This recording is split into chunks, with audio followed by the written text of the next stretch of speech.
Y llega diciembre y con ello aumentan las enfermedades en plena temporada invernal y con las enfermedades respiratorias, pues ya no nada más a la vuelta de la esquina, presentes, ¿eh? Influenza, el COVID-19, sí vale la pena preguntarse, pues qué tanto debe México preocuparse en lo que pasa, por ejemplo, en China, en sus nuevos confinamientos también, ahí en Estados Unidos, pues para evitar contagios. Estamos en la otra antesala de otra crisis derivada de la variante del SARS-CoV-2, ¿no? Déjeme le platico un poco y regresamos también a platicar con los expertos. Las noticias sobre la situación COVID en China son de susto. Por un lado, las imágenes de hospitales y crematorios saturados ante el incremento de casos, las protestas de la población en respuesta a las fuertes restricciones y al mismo tiempo la llegada de una nueva subvariante Omicron BF7. Ese contexto invita a las preguntas. ¿Qué tanto debe México preocuparse de lo que ocurre en el gigante asiático? ¿Estamos en la antesala de otra crisis derivada de la nueva variante? Esto dicen los expertos. De hecho, va a entrar seguramente en México y Norteamérica, pero no en la misma proporción. Y no es una variante que sea más virulenta, digamos. Es más contagiosa, sí, y tiene más escape a la inmunidad. El doctor Macías explicó que México, a diferencia de China, que apostó por el estricto confinamiento, tiene una ventaja, la inmunidad, una que se desarrolla tras el contagio y la segunda por la vacunación. 63.5% de la población mexicana tiene su esquema de vacunas completo, según datos de la Secretaría de Salud Federal. En México y América en general hemos pagado una factura muy alta. México en particular pagó una factura muy alta en el número de decesos que tenemos. Esta factura ha costado la vida a 344.841 personas, de acuerdo con el gobierno federal, que aunque es considerablemente menor que en 2020 y 2021, tuvo un repunte en diciembre de este año. Por ello, la recomendación de los especialistas es cuidarse, no arriesgar la salud, pero mantener la calma. Hay que insistirle a la gente que veamos las cosas para el 2023 con optimismo, porque lo peor de la pandemia ya pasó, pero eso no quiere decir que ya se terminó. Por lo mientras, en China, según pronósticos de médicos infectólogos, la ola de contagios amenaza con infectar a 60% de su población y 1 de cada 10 habitantes del mundo. Sus conclusiones son elevar las tasas de vacunación y reimponer algunas restricciones como el uso de cubrebocas. Yesenia Santiago, Heraldo Media Group. Que por cierto, la Secretaría de Salud reportó 106 defunciones y 25.445 contagios por COVID-19 en México. Esto según el último reporte semanal. Fue una muerte menos en comparación con las registradas la semana pasada. Sin embargo, los contagios siguen al alza. Fueron 5.597 más en los últimos 7 días. Los estados con mayores casos activos de COVID-19 en el país son principalmente la Ciudad de México, Tabasco, Quintana Roo y Yucatán.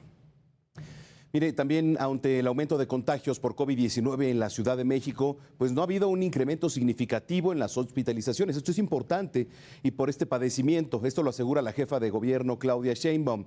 De igual manera señaló que hay un aumento en los casos de enfermedades respiratorias. La mandataria capitalina hizo un llamado para la aplicación de vacuna Abdala, de la cual pues se tienen hasta el momento 200,000 dosis disponibles. Y que por cierto, la Secretaría de Salud de la capital informó que ya comenzó la aplicación de la vacuna cubana contra COVID-19 Abdala, la cual, el gobierno federal recibió más de 4 millones de dosis el día viernes pasado. La vacunación comenzó en los centros de salud ubicados en las 16 alcaldías capitalinas. Autoridades informaron que la vacuna cubana Abdala se puede aplicar como refuerzo o como primera dosis. Sin embargo, se especificó que la dosis se aplicará a personas mayores de 18 años, pues que deseen reforzar su esquema de vacunación contra COVID-19. La Organización Panamericana de la Salud informó que la vacuna cubana tiene un 92.28% de efectividad para prevenir enfermedades severas a causa de COVID, por ejemplo, y la más letal, que es el fallecimiento. Después vienen otras implicaciones. Pero vamos a hablar de este tema, así como el incremento de casos de influenza y de la importancia de lo que es la vacunación. Y saludo con mucho gusto al doctor Jorge Castañeda, secretario académico de la División de Ciencias Biológicas y de Salud de la Universidad Autónoma Metropolitana. Doctor, ¿cómo está? Buenas noches. ¿Qué tal? Buenas noches, ¿cómo estás? Muchísimas gracias por tomar la llamada, como siempre. ¿Cómo ves el panorama ahora para el cierre de año en cuanto a casos de COVID-19 para empezar? Claro, mira, el panorama no es complicado. En realidad, sin embargo, no hay que bajar la guardia porque la época invernal es justamente la época donde más circulan las enfermedades, bueno, los agentes patógenos que pueden causar enfermedades respiratorias, ¿no? Dentro de ellas los virus, las bacterias y por supuesto pues el tema del COVID no ha quedado cerrado, ¿no? Seguimos teniendo casos que aunque si bien no son tantos como al inicio de la pandemia, sin embargo puede haber cierto tipo de complicaciones porque pues las coinfecciones, es decir, las infecciones provocadas por dos o más agentes, puede ser viral o viral o bacteriano, pues puede complicar un poquito la situación. Entonces nada que alarmarse, sin embargo pues sí es importante en estas épocas de frío, sobre todo donde se pueden bajar un poquito las defensas o las mucosas se pueden resecar, pues sí tener un poco de cuidado con este tipo de enfermedades de tipo respiratorio. Claro, ahora el tema de las vacunas y su importancia, ¿cómo empezar a abordar el tema? Claro, el tema de las vacunas siempre es un tema importante independientemente de la etapa en la que estemos o del periodo en el que estemos. Digo, ahorita es un periodo complicado por estas bajas de temperaturas en gran parte del país.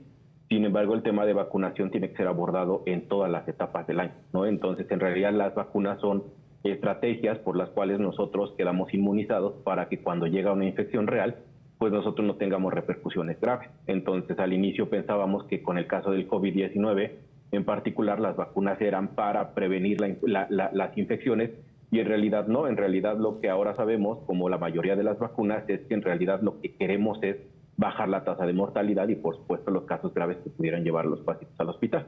Entonces, en ese sentido, las vacunaciones desde la historia, la propia historia de las enfermedades infecciosas nos ha enseñado este tipo de cosas, que la vacunación sirve para prevenir justamente casos graves que pudieran, pues obviamente, poner en riesgo la salud de un paciente o incluso, como ya lo vivimos al inicio de la pandemia, cuando no contábamos con vacunas para COVID-19, pues una alta tasa de mortalidad.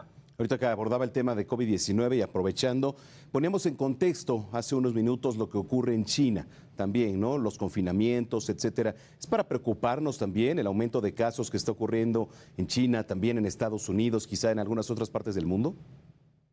Claro, no, yo creo que no hay que preocuparnos, no tanto como al inicio de la pandemia. Coincido con, hace un momento veía el comentario que hacía Alejandro Macías, el doctor Alejandro Macías. No es para preocuparse. En realidad, diferentes países utilizan estrategias que no necesariamente son las mismas. En China han apostado por el confinamiento, aunque en realidad el confinamiento, pues, si bien funcionó cuando no teníamos efectivamente las vacunas disponibles para la población, yo creo que ya no es momento de utilizar este tipo de estrategias. Ya lo comentaban hace ratito ustedes cuando daban los datos, cerca de 63%. De la población, 65.3% tiene más de 2 dosis de vacunas.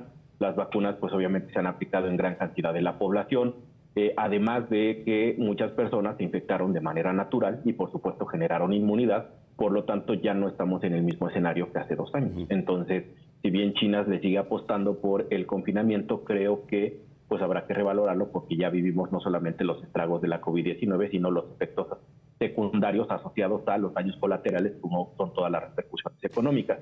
Creo que si bien es importante seguirnos vacunando en cuanto las vacunas estén disponibles, no creo que estas estrategias de confinamiento ayuden en gran medida otra vez al control de la pandemia. Creo que la vacunación ha ayudado bastante bien como para evitar este tipo de estrategias. El cubreboca, doctor, he visto un aumento también ahora en las calles, ¿no? Quizá la mitad, por supuesto, la mitad lo trae, la mitad no lo trae. ¿Qué pasa ahí con eso?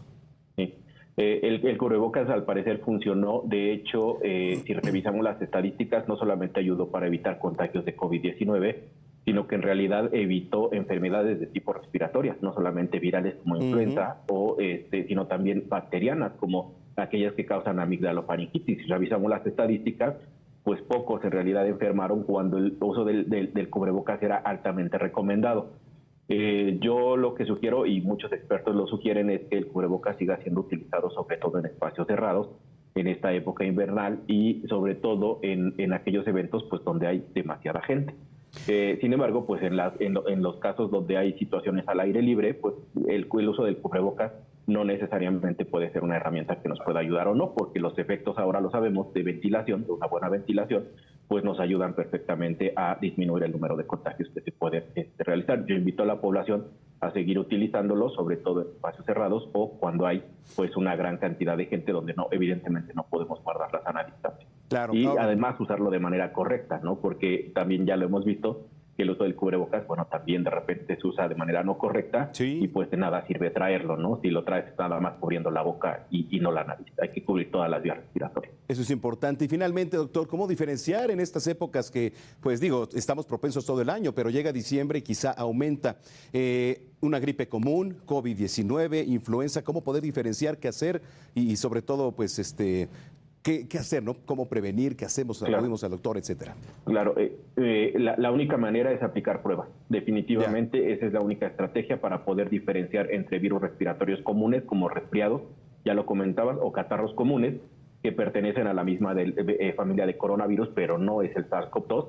Está el SARS-CoV-2 y también está la influenza, que en casos leves los síntomas pueden confundirse. De hecho, son muy similares en estos tres tipos de enfermedades infecciosas virales.